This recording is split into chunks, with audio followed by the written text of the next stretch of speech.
नमस्कार, मी संघवी लोकमत मध्ये आपल्या सगळ्यांचं मनापासून स्वागत। आज आहे आषाढी एकादशी आणि आषाढी एकादशी म्हटलं की सगळ्या वारकरी संप्रदायाला असेल विठ्ठल भक्तांना ओढ असते ती विठ्ठलाच्या भेटीची।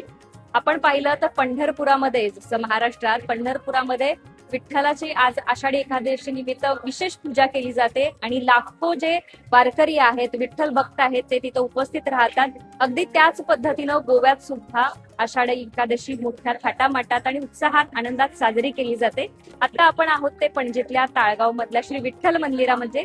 अगदी सकाळी म्हणजे पहाटेपासून रात्रीपर्यंत इथं भक्तांची रांग लागलेली आपल्याला पाहायला मिळते। पालखी असते आणि विशेष इथं पूजा सुद्धा केली जाते। तर एकूणच कशा पद्धतीनं या मंदिरात वातावरण असतं ते आपण पाहूया।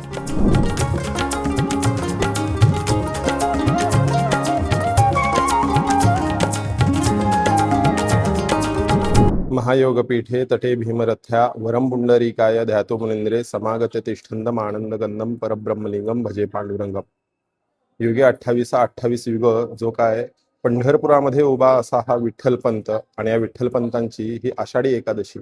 आज आषाढी एकादशी निमित्तानं सर्व भक्तांना, भाविकांना आमच्या क्षेत्रपाळ दामोदर या मंदिराकडून सर्वांना शुभेच्छा। आज देवशयनी एकादशी आहे की आजपासून चातुर्मास सुरू होतो आणि या चातुर्मासामध्ये 4 महिने भगवंत विष्णू हे निद्रा अवस्थेत असतात, म्हणून आजच्या या एकादशीला भरपूर महत्व आहे। आज पंढरपुरामध्ये आळंदी असेल, देहू असेल, तसंच अनेक ठिकाणावरून संतांच्या पालख्या वगैरे येतात। अनेक भक्तगण येतात, लाखोनी भक्तगण येतात, वारकरी येतात आणि जय जय रामकृष्ण हरी या नाम गजरामध्ये ते आपलं दुःख सगळं विसरून जातात। देवाच्या कृपा आशीर्वादाने प्रत्येक शेतकरी जो काय आत्महत्या करत असतो त्याची आत्महत्या निवारण करण्याचा एक भक्तिमय मार्ग म्हणून जो काय या ठिकाणी संतांनी, साधू संतांनी जो काय निर्माण केला वारकरी, की यामध्ये सगळं काय त्याचा ताणतणाव असेल, मानसिक त्रास असेल, तो निवारून जातो आणि तो भक्तीच्या नादामध्ये दंग होतो, लीन होतो। आणि जसं विठ्ठल विठ्ठल विठ्ठल म्हणल्यानंतर प्रत्येकाच्या मनामध्ये जो काही भक्तीचं वातावरण तयार होतं, त्या पद्धतीने भगवंताच्या आजच्या आषाढी एकादशीला महत्व आहे किंवा आजच्या आषाढी एकादशी निमित्तानं विठ्ठलाला पूर्णपणे अभ्यंग स्नान असतं, मंगल स्नान असतं, पंचामृताचं स्नान असतं, त्याचबरोबर गोडधोड असा नैवेद्य असतो।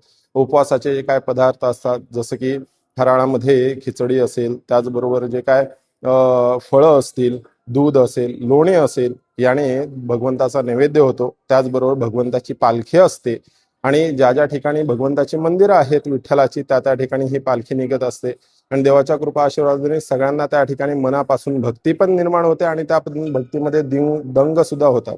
तसंच आमच्या या क्षेत्रपाळ दामोदर मंदिर दुर्गावाडी पणजिम तालिगाव या ठिकाणी असलेलं हे मंदिर भरपूर जुनं आणि त्याचबरोबर दामोदराच्या कृपा आशीर्वादाने या ठिकाणी भगवंत विठ्ठलाची स्थापना झाली आणि आषाढी एकादशीला सकाळी यजमान हस्ते, यजमान जे गौरीश गणपत खांडेपारकर आणि त्यांची भार्या यांच्या हस्ते भगवंताची पूजा झाली। अभ्यंग स्नान, पंचामृत अभिषेक, मंगलिक अभिषेक असा हा घडला आणि त्यानंतर 8 वाजता श्रीपाद भाऊ नाईक यांच्या साक्षीने या ठिकाणी भगवंताची आरती झाली। आरती झाल्यानंतर बुधवार आरती दिंडी पथक ते आमच्या या क्षेत्रपाळ दामोदर मंदिरामधून निघालं, जे काय प्रत्येक ठिकाणी दिंडी करण्यासाठी म्हणून।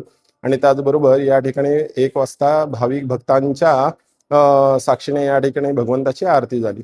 त्याचबरोबर जसं म्हणतात की सुंदर ते ध्यान उभे विठेवरी, कर कटेवरी ठेवून या तुळशी हार गळा, कासे पितांबर आवडी निरंतर हेची ध्यान, त्या पद्धतीने आज भगवंताचं रूप झालेलं आहे, पूर्णपणे तुळशीमय हा गाभारा झालेला आहे। भगवंताला त्या ठिकाणी बघत असताना, मनापासून जी काय हाक देत असताना भगवंत चक्क आपल्या डोळ्यासमोर उभा आहे आणि भगवंतापाशी आपल्या मनातलं सगळं सांगणं मागणं करण्यासाठी या ठिकाणी पुरोहित आहेत, भटजी आहेत, सांगणं मागणं करतात। प्रत्येकाचं सांगणं मागणं होतं, प्रत्येकाला नैवेद्य, तीर्थ, प्रसाद या ठिकाणी वाटला जातो।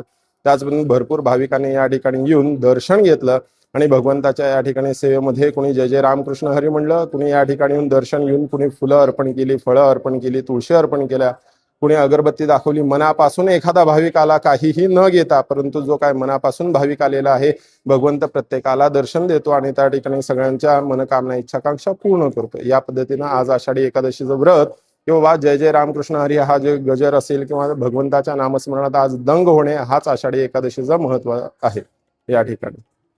श्री स्वामी समर्थ।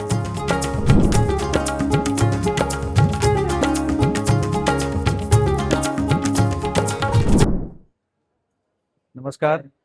सर्व विठ्ठल भाविकांना आज आषाढी एकादशीच्या भरपूर शुभेच्छा. आयज आम्ही श्री क्षेत्रपाळ दामोदर विठ्ठल मंदिर ह्या देवळान आषाढी एकादशी साजरी केल्ली आसा.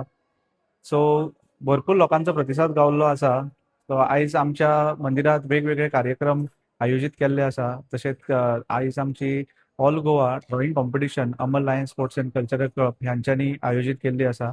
तशेंच मागीर भक्तिरंग कार्यक्रम जातलो भरतनाट्यमाचो. तशेंच 7 वरांचेर आमचे स्वर विठ्ठल ओमकार च्यारी यांचे गायन जातले. तशेंच 9 वाजता श्री नवदुर्गा दिंडी पथक बोरी यांचे हांगा पालखी सकट आमचे सादरीकरण जातले. सो हांव सर्व भक्तगणांक विनंती करता की सगळ्यांनी येवन आमचो प्रोग्रामाचो आस्वाद घेवचो. धन्यवाद.